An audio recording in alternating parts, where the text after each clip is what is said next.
waaye waxuñu ko pour jooytu dama leen bëgg a wax ni on a notre destin en main liggéey bu ñu war a door la bis ni ki tey su ma déggee ñu naan FMI Banque mondiale diw ak diw loolu yëpp baax na waaye ñooñu yoruñu suñu dund yoruñu suñu réew il faut que yéen ñëpp ngeen xam ko est-ce que ñun sénégalais yi pare nañu pour def li ñu war a def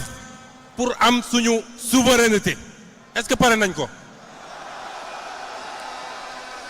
loolu dafa laaj nag ñu bàyyi gis-gisu jooni jooni baaxul réew dañ koy tabax méthodiquement brique après brique dañ koy tabax ci effort ak sacrifice ñun am nañu possibilité financer suñu bopp est-ce que xam ngeen loolu dinañu proposer sénégalais yi gannaaw élection législative yi nañ leen proposer des leviers endogènes de financement daal di andi des modèles de financement innovants lu mel ni lancé am nañu ko tuddee woon diaspora bond may profito di féliciter la diaspora sénégalaise ci seen taxawaay ak seen xeex ñoom it kenn demul ñu des waaye la ñuy waajal buñ koy sànni duñ ko tuddee diaspora bond patriote bond lañ koy tuddee parce que li xew fii tey rek wane nañu waa réew mi seen bopp ñi ne fii ci biir réew mi kenn amul ëpp leen capacité de mobilisation kenn ëppalewu leen capacité war a làmb dara seen poos pour dugal ko ci loo xam ne njëriñu ñëpp la léegi dañ ma ne xayma bu njëkk bi ñu def rek nee nañu levé nañu déjà lu mat 500 millions te mbir yaa ngi continuer di dugg ngàcce gaalaama Pastef dama ne kuy tibb tànk wala ngay marquage kilote rek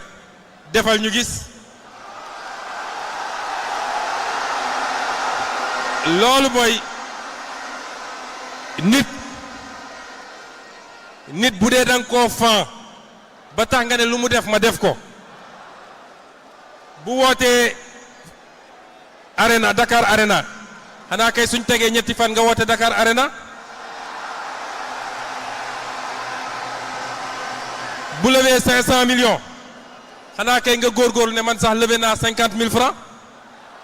ma wàññil leen ko rek moo tax li ma bëgg ñu jàpp tey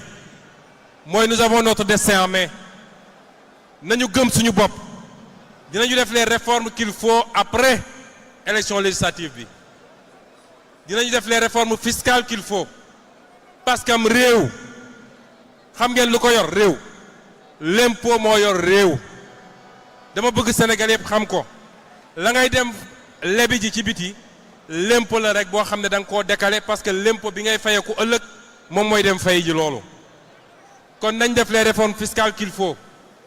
l'impôt gi ma gëm mooy l'impôt goo xam ne dañu koy wàññi ba mu yemamaay waaye ñëpp daje fay ko loolu mooy l'impôt gu baax ndax pare ngeen ci loolu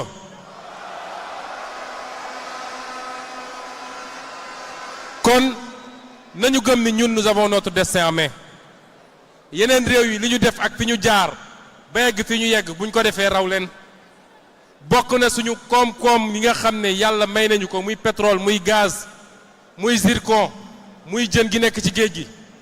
yooyu yépp dañ leen diggoon ni dinañ ko renégocier ñépp ne mënuñu ko renégocier taxawal nañu commission yi liggéey baa ngi continuer te ni ma leen ko waxee woon laa leen koy delloosil incha allah nañ ko renégocier ba fu ñu doon am benn dinañ fa am juróom. lenn laa bëgg ngeen xam engagement bu ñu mus a jël avec le peuple sénégalais bu soobee yàlla dinañ ko respecter am na lu ñuy respecter tey am na lu ñuy respecter dans une semaine am na lu ñuy respecter dans 4 ans waaye ci juróomi at yii li ñu waxante woon ak yéen dinañ ko def ba mu mat sëkk loolu na dal seen xel. moo tax nag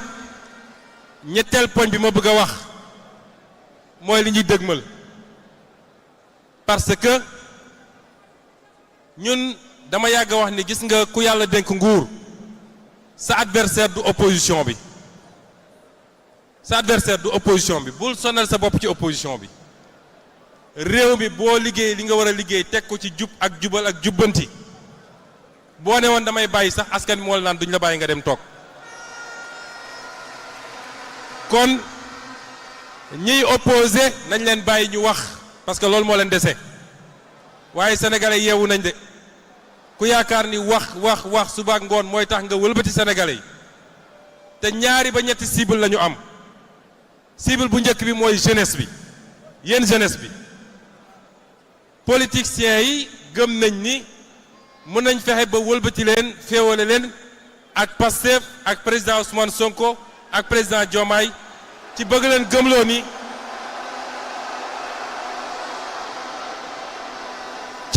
gëmloo ni yéen a fi newoon di xeex yéen a ngi nii amu leen liggéey ñun suñu contrat musul nekk contrat wu kaa lañ jël réew mi pàccoo ko kenn ku ne ci yéen bu amee profil bi mu war a am saa su ko réew mi soxlawee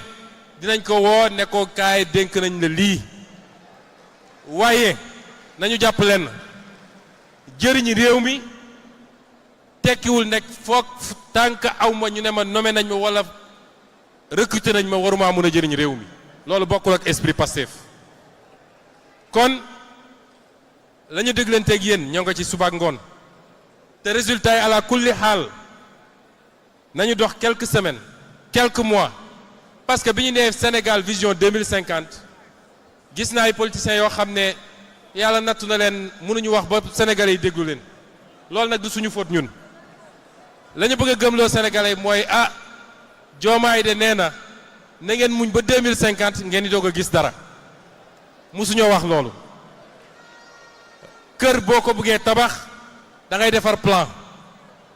ñu defar la plan bu rafet R+5 waaye est-ce que da ngay xëy premier jour bi rek am 5 étages da ngay commencer ci fondation chaîner teg brique chaîner ainsi de suite soo paree nga dem ci finition bi seconde œuvre bi di jënd meuble yi monter carreaux yi monter sanitaire bi projet boobu lañ leen tegal ñun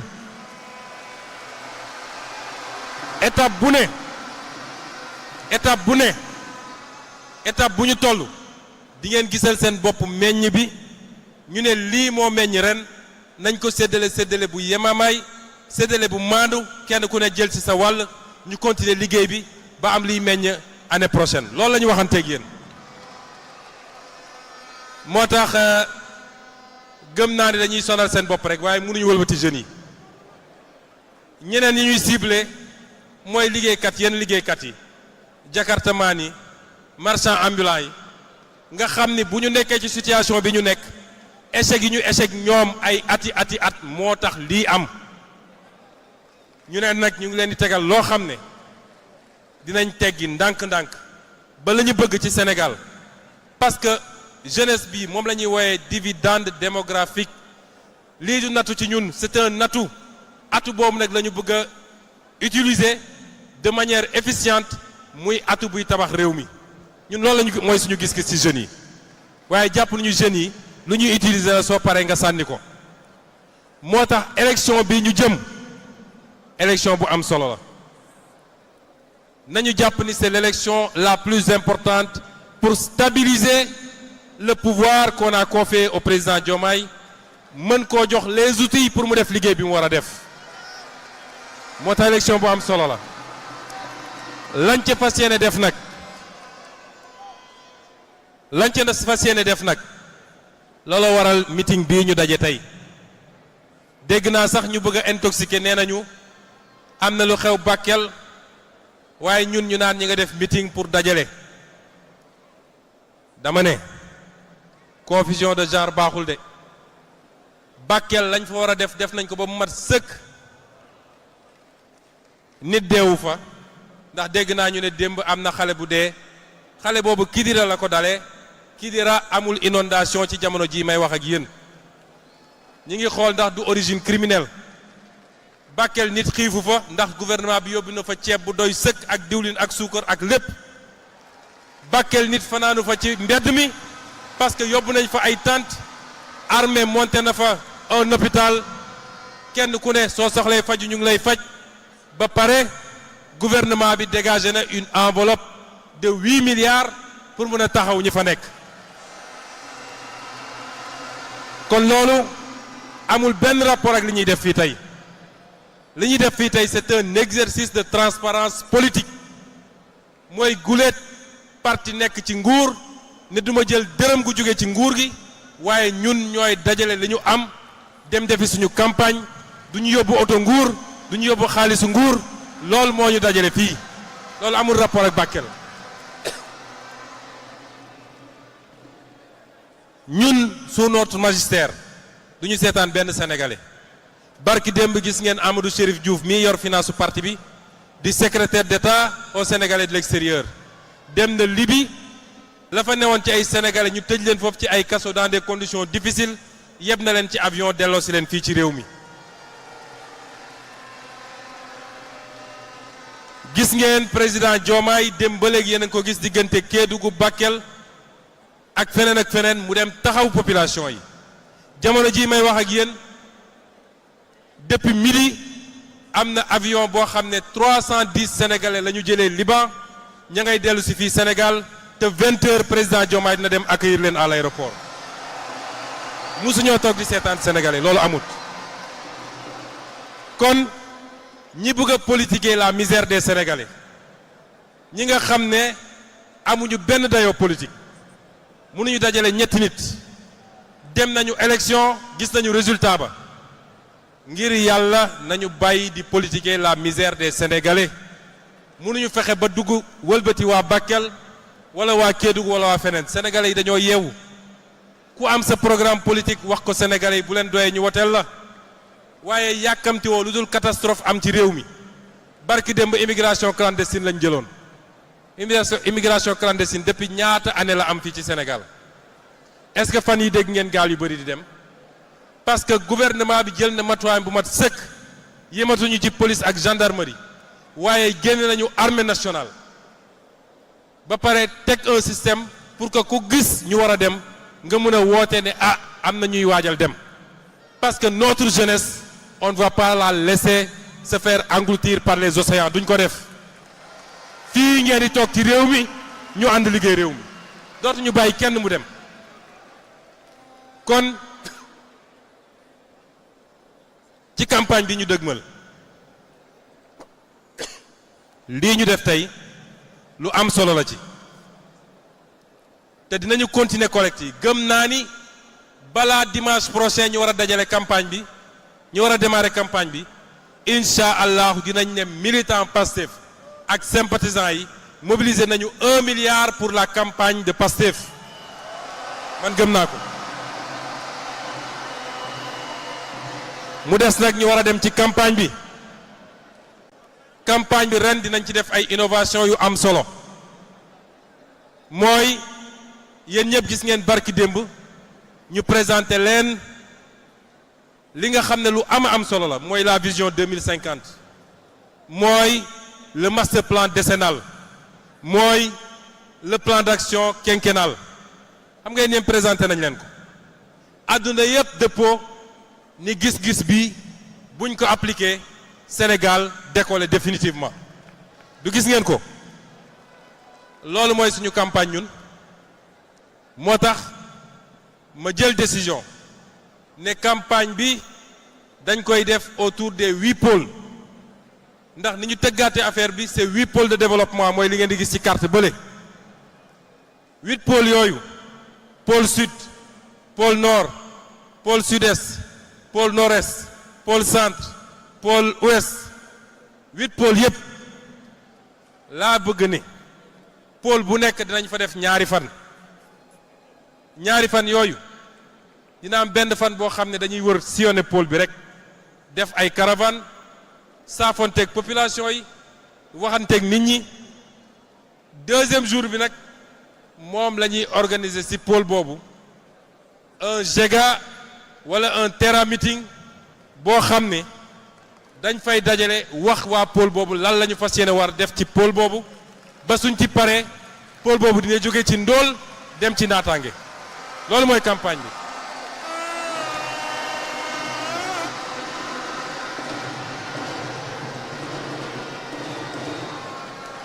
bëgguma ñu nekk ci campagne dàggasante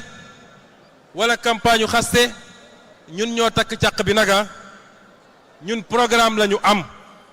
gis-gis la ñu am loolu la ñuy campagner moo tax kenn ku ne ci yéen bu ci kenn xeeb boppam jëlal document bi lire ko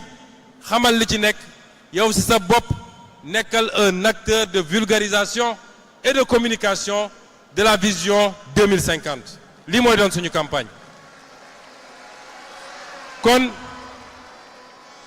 bis ni ki tey le message que je veux lancer à tous les militants et les militantes de Pastef lenn rek moo war a doon suñu yitte mooy tabax réew mi wax luy jëriñ réew mi liggéey lu jëmale réew mi kanam am na nag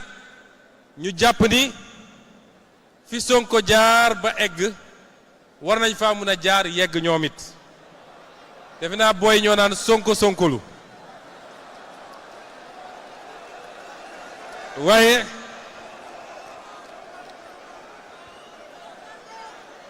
waaye ñaar laa leen ciy wax ñaar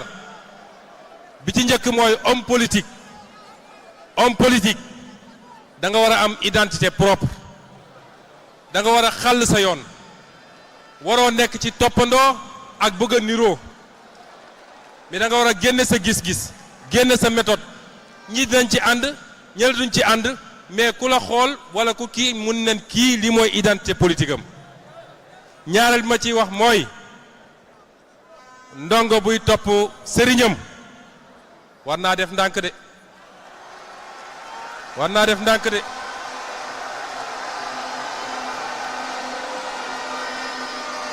ndax sëriñ bi lu mu la jàngal rawati nag bu dee jàngalu la sax dina am benn xadis bu mu téye joxu la ko wala benn bind ci fiq boo xam ne téye na ko te joxu la ko moo tax ñu war a def ndànk trop kon bis ni ki tey nañu orienté wu ñun waa Pastef rawatina ndaw ñi nga xam ne yéenay borom réseaux sociaux yi yéenay borom réseaux sociaux yi